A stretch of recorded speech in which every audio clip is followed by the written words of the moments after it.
Assalamualaikum warahmatullahi wabarakatuh. Kenapa murojaah lebih sulit daripada ziyadah? Ini banyak banget menjadi pertanyaan para penghafal Al-Quran. Kenapa mengulang hafalan itu kok rasanya lebih sulit daripada menambah hafalan baru, daripada setoran baru? Mengapa mengulang hubungan setelah retak itu lebih sulit daripada memulai hubungan yang baru? Kita lagi bahas apa sih? Oke. Jadi kenapa murojaah kok terkesan lebih sulit daripada menambah hafalan, daripada ziyadah? Banyak sekali jawabannya, bermacam-macam, beragam sekali. Tapi di sini saya hanya akan mengungkapkan 4 alasan kenapa murojaah itu rasanya lebih sulit daripada ziyadah. Yang pertama, karena murojaah itu kuantitasnya lebih banyak daripada ziyadah. Kita paling kalau setoran baru 1 halaman atau 2 halaman atau lebih dari itu, tapi nggak sering.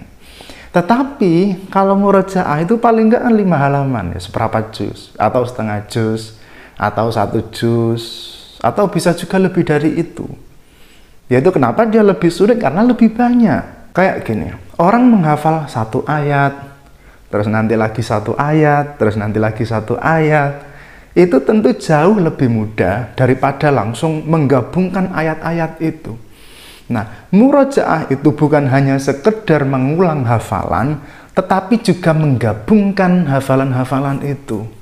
Seperti menyusun Lego, seperti menggabungkan puzzle-puzzle gitu. Itu sebabnya kenapa 1 halaman yang terdiri dari sedikit ayat, misalnya hanya dari 1 ayat atau 2 ayat atau 3 ayat, itu mungkin ngafalnya lebih susah, ngafalnya lebih susah. Tetapi ingatnya lebih lama daripada yang 1 halaman ayatnya banyak. Ngapalnya cepat, lupanya juga cepat. Karena di situ ada menggabungkan gitu. Kita biasanya kalau hafalan-hafalan masih baru itu kan sering lupa di awal ayat. Nah, 1 halaman misalnya yang hanya terdiri dari 3 ayat, kita hanya butuh mengingat 3 kali.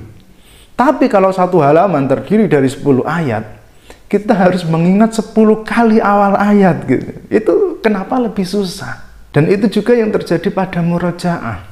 Katakanlah kita berhasil mengumpulkan semua ayat itu dalam 1 halaman menjadi 1 kesatuan seperti 1 ayat. Wes, sudah jadi nih, sudah jadi. Terus kita nambah lagi hafalan baru 1 halaman lagi. Itu juga sudah menjadi 1 kesatuan seperti 1 ayat. Nah, nanti di murojaah kita menggabungkan itu lagi. Jadi murojaah bukan hanya sekedar mengulang, tetapi juga menggabungkan. Mengapa murojaah terkesan lebih sulit? Yaitu karena lebih banyak dan kita harus menggabungkan itu. Yang kedua, mindset. Ini bahaya banget sih, bahaya banget. Ini sangat fatal. Kita terbiasa dengan doktrin bahwa murojaah itu susah, bahwa murojaah itu lebih sulit daripada menambah hafalan baru. Ketika kita menerima itu, maka itu melemahkan hati kita. Ketika hati kita menjadi lemah, maka otak kita pun terhambat. Yang ketiga, tidak fokus. 1 hati yang tidak terlatih nggak akan bisa dimasuki 2 hal secara bersamaan. Seperti kebanyakan pria, 1 pria itu nggak bisa mencintai 2 wanita sekaligus, nggak bisa.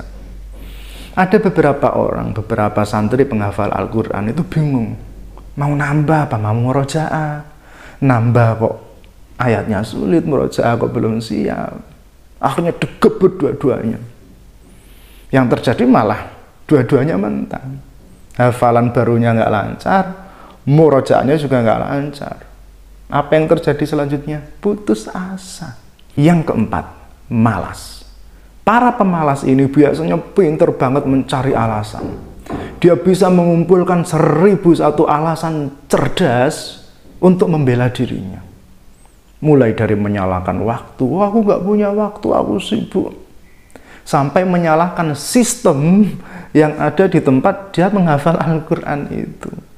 Lalu solusinya bagaimana? Yang pertama, jadikan ayat-ayat Al-Quran itu berkesinambungan, menjadi satu kesatuan. Ayat yang sebanyak itu, bayangkan semuanya itu hanya satu ayat. Caranya bagaimana? Yaitu dengan menambah lebih banyak porsi murojaah. Maksudnya murojaah sekali itu porsinya banyak gitu. Sehingga mulut kita itu spontan gitu, tanpa memikirkan apa awal ayatnya, apa awal halamannya, apa awal surahnya, dan lain sebagainya. Atau bisa juga dengan cara menitik beratkan pada akhir ayat dan awal ayat berikutnya, atau akhir halaman dengan awal halaman berikutnya. Atau akan lebih baik lagi, akan lebih sempurna lagi, dan memang harusnya kita melakukan ini sih, yaitu mempelajari munasabah bainal ayat, korelasi antara satu ayat dengan ayat yang lainnya. Karena orang awam seperti kita ini itu memahami Al-Quran kadang kayak kok pembahasannya lompat-lompat sih, satu tema dengan tema berikutnya kok kayak nggak nyambung sih. Nah, untuk memahami itu kita bisa mempelajari munasabah itu. Kita bisa misalnya membaca Nazmud Duror punyanya Al-Biqai, atau kita bisa membaca tafsir Asy-Sya'rawi, atau kalau mau yang berbahasa Indonesia ada tafsir Al-Misbah. Itu kita akan tahu, oh gini tuh ternyata, kenapa setelah bahas ini kok bahas ini. Yang kedua, sugestikan pada diri Anda bahwa murojaah itu mudah, nambah hafalan juga mudah. Murojaah dan nambah hafalan sama-sama mudahnya. Dengan begitu, hati kita akan kuat. Kalau hati kita kuat, otak kita akan jernih. Kalau otak kita jernih, semuanya menjadi mudah. Yang ketiga, fokus. Jangan mencampur adukkan antara murojaah dengan ziyadah. Anda bisa memilih apakah akan ziyadah di pagi hari, terus murojaah di sore harinya atau di malam harinya, atau sebaliknya. Atau Anda bisa bereskan dulu ziyadahnya sampai 5 juz misalnya, terus berhenti, terus lancarkan dulu murojaahnya sampai 5 juz itu. Atau Anda juga bisa bereskan semuanya sampai selesai, sampai 30 juz ziyadah tok, bes lari, wes, nggak lagi kepikiran ziyadah. Habis itu fokus murojaah, udah nggak kepikiran ziyadah lagi, tinggal murojaah. Dan murojaah ini ya seumur hidup gitu. Sementara ziyadah itu ada waktunya, kita bisa menyelesaikan ziyadah itu secepat-cepatnya, lalu murojaah sebanyak-banyaknya. Kita tidak perlu memperdebatkan mana sistem yang lebih baik, karena sebenarnya semua sistem itu baik, sampai Anda merusaknya dengan logika Anda atau dengan kengeyalan Anda. Yang keempat, jangan malas. Allahumma arhamna bil Qur'an waj'alhu lana imaman wa nuran wa hudan wa rahmah. اللهم ذكرنا منه ما نسينا وعلمنا منه ما جهلنا وارزقنا تلاوته آناء الليل وأطراف النهار واجعله حجة لنا يا رب العالمين.